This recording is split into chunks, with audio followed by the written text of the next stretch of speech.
Hospital पहुंच चुकी थी और लास्ट टाइम जो डॉक्टर ऑपरेशन करेंगे ना, जो सीनियर डॉक्टर हैं, तो उनसे कंसल्ट करना है, उनसे मिलना है। उसके बाद फिर मैं एडमिट हो जाऊंगी और हम लोग वेट कर रहे हैं क्योंकि अभी ऑपरेशन चल रहा है, तो थोड़ा सा डॉक्टर साहब को आने में टाइम लगेगा। और बहुत अच्छे डॉक्टर हैं, मतलब वहाँ पे कुछ और लोग भी बैठे थे ना, तो डॉक्टर की बहुत तारीफ़ कर रहे थे कि डॉक्टर बहुत अच्छे हैं, इनका हाथ लग जाए तो मतलब पेशेंट अच्छे से ठीक हो जाता है। तो बट मेरे चेहरे पे डर और नर्वसनेस आप देख रहे होंगे कि मैं कितनी डरी हुई हूँ। Hello everyone, welcome back to my channel Life of Chhavi में आप सबका स्वागत है। आई होप कि आप सब ठीक होंगे। मैं भी अब ठीक हूँ, बस थोड़ा वक्त लगेगा, वीकनेस काफ़ी है और ये ब्लॉग ऑपरेशन के बाद का है। तो मैं वेट कर रही थी, मैं बहुत घबराई हुई थी, मैं बहुत डरी हुई थी और काफ़ी बीमार थी मैं ना, तो मेरा चेहरा आप देख सकते हैं कि मैं बहुत डाउन हो चुकी थी और मैं अपना टाइम पास कर रही थी और पतिदेव समझ रहे थे कि मैं डरी हुई हूँ और इसीलिए ना पतिदेव जी ने और भाई ने मुझे जनरल वार्ड में या किसी मतलब ऐसे नहीं रखा, साथ में ही ऐसा मतलब केबिन लिया था कि साथ में रहेंगे तो ये डरेगी नहीं, ऐसे अकेले छोड़ना ठीक नहीं है, बहुत डर रही है। तो भाई और हस्बैंड साथ में ही थे ना, तो मुझे भी अच्छा लग रहा था। तो हम लोग वेट कर रहे थे। मैं अभी भी जब वॉइस ओवर कर रही हूँ ना, तो मुझे मेरी हार्ट बीट तेज़ हो जा रही है। उस दिन मुझे जैसा महसूस हो रहा था मैं अभी भी फील कर रही हूँ। मैं बहुत डरी हुई थी, कभी ऑपरेशन इस तरह से कोई भी चीज़ नहीं हुआ। इंजेक्शन वगैरह लगता था तो रेयर 1-2 इंजेक्शन लगे मैं डर जाती थी। और मैं एडमिट हो चुकी हूँ, भाई और हस्बैंड गए हैं कुछ दवाइयाँ लेने, तो मैं बैठी हुई थी। थोड़ी देर में प्रोसेस शुरू हो जाएगा। ये मेरा बेड है और इसमें भाई और हस्बैंड जी को रहने का भी मतलब परमिशन है, वो रह सकते हैं, तो ये अच्छी बात थी। और सोचिए मुझे अभी भी घबराहट हो रही है, मैं बहुत ज़्यादा मतलब बीमार हो गई थी, इसलिए आप देख सकते हैं कि मेरा चेहरा कितना डाउन हो गया है। तो मैं सीरियस कंडीशन में ही गई थी, जिस समय गई भी हूँ ना उस समय मेरी तबीयत ठीक नहीं थी। तो ये प्रोसेस शुरू हो चुका था, इंजेक्शन बॉटल सब लगना शुरू हो गया था। महिलाएं अपने हेल्थ का ना ध्यान नहीं रखती हैं, अब चीज़ें बहुत ज़्यादा बढ़ जाती हैं तब फिर हॉस्पिटल का चक्कर काटना होता है। हालांकि मैंने लापरवाही नहीं की थी, मैंने पहले भी चेकअप कराया था, लेकिन डॉक्टर यहाँ पे ना नहीं पकड़ पाए। मैं डॉक्टर से बोली कि मुझे पेन होता है, लेकिन वो कभी पकड़ नहीं पाए। और लास्ट में वहाँ पे जब अल्ट्रासाउंड हुआ, अल्ट्रासाउंड भी वहाँ दूसरे तरीके से हुआ, तब पता चला। आज एडमिट हुई थी मैं जिस दिन, उसका दूसरा दिन है मॉर्निंग में।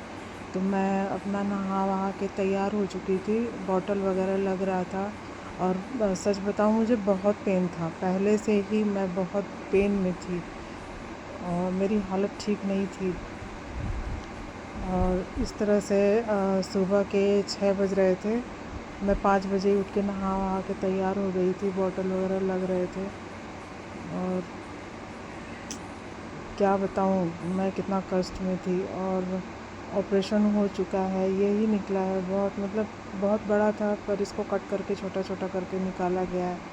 और ऑपरेशन के बाद फिर इस तरह से जब मुझे शिफ्ट किया गया तो मैं बहुत ज़्यादा पेन में थी, मुझे बहुत तकलीफ़ हुई है 3-4 दिन मैं जब थी ना, मैं क्या बताऊँ। लेकिन सिस्टर वहाँ पे बहुत अच्छी थी, बहुत केयरफुल थी और बहुत कम उम्र की थी सब, लेकिन बहुत अच्छी थी, नेचर बिहेवियर बहुत अच्छा था। और मैं उनको देख के ना जब आती थी रूम में तो मैं डर के उदास हो जाती थी कि क्यों आई हैं। तो वो बोलती थी कि आप हमें देख के खुश नहीं होती, हमको पता है। हम बोले आपको नहीं, इंजेक्शन को देख के खुश नहीं होती हूँ कि आप इंजेक्शन लगाएंगी। इतने इंजेक्शन बॉटल लगे, 3 दिन मुझे कुछ खाने को नहीं दिया गया, तो इसलिए बॉटल इंजेक्शन ही से ही सब हो रहा था। और सबसे अच्छी बात थी कि भाई और मेरे हस्बैंड साथ में थे ना, तो मुझे जो भी तकलीफ़ हो रही थी ना, तो मैं उसे झेल पा रही थी। और ये लोग बराबर हंसा रहे थे, बात कर रहे थे। तो अब मैं ये नहीं कहूँगी ब्लॉग अच्छा लगा, किसको ऐसा ब्लॉग अच्छा लगेगा, लेकिन बहुत दिन से वीडियो नहीं आई थी। क्यों नहीं आई थी तो ये भी बताना ज़रूरी था, इसलिए मैं छोटा सा ब्लॉग डाल रही हूँ। और मैं मिलूँगी अगली बार कुछ अच्छे ब्लॉग के साथ। ये इंजेक्शन लगता था ना, जब उसमें बहुत पेन होता था, बहुत पेन होता था, मैं रोने लगती थी, क्योंकि ब्लॉक हो जाता था ना, तो फिर दिक्कत होती थी। देख सकते हैं कि मुझे लगता था मैं चिल्ला चिल्ला के रोऊं, बहुत पेन होता था। बट जो सिस्टर थी ना, बहुत अच्छी थी।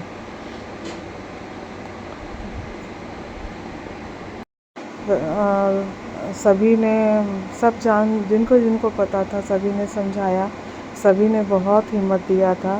कहते हैं ना, एक दिखावे का अपनापन होता है लोगों का, और एक जेन्युइन होता है जो आपके हर चीज़ में हर तरह से साथ में होते हैं। और कुछ तो ऐसे होते हैं ना कि आप दुखी रहो तो और दुख देने वाला काम करते हैं। तो वो उनका ना दिखावा ये अचानक से नहीं होता है, वो शुरू से उनका दिखावा बना रहता है।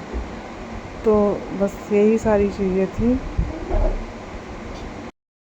खैर, होते हैं दुनिया में, तरह तरह के लोग होते हैं। ऐसे लोगों से भगवान बचाए, ऐसे लोगों से थोड़ा दूरी बना के रखना चाहिए, जो फेक हों, जो फेक दिखावा करते हैं अपने फन का। और मैं समझती हूँ, मुझे समझ में आता, बट मैं बोलती नहीं हूँ।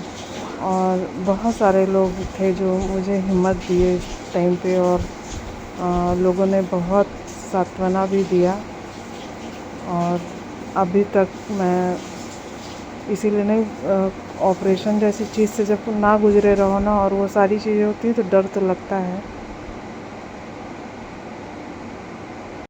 खैर, एनीवेज, बाकी मैं नेक्स्ट वीडियो में चाहूँगी कि मैं कुछ अच्छी वीडियो लेके आऊँ। मैं अभी ठीक नहीं हूँ, मैं थोड़ा ठीक हो जाऊँ, मुझे समय लगेगा। जैसे ठीक हो जाऊँगी तो मैं वीडियो बनाऊँगी। ये वीडियो काफ़ी, मुझे लगता है कि काफ़ी 1 हफ्ते के बाद आ रहा है, इसीलिए गैप हो गया था, वीडियो नहीं आ रहा था। मिलती हूँ नेक्स्ट ब्लॉग में। Bye bye.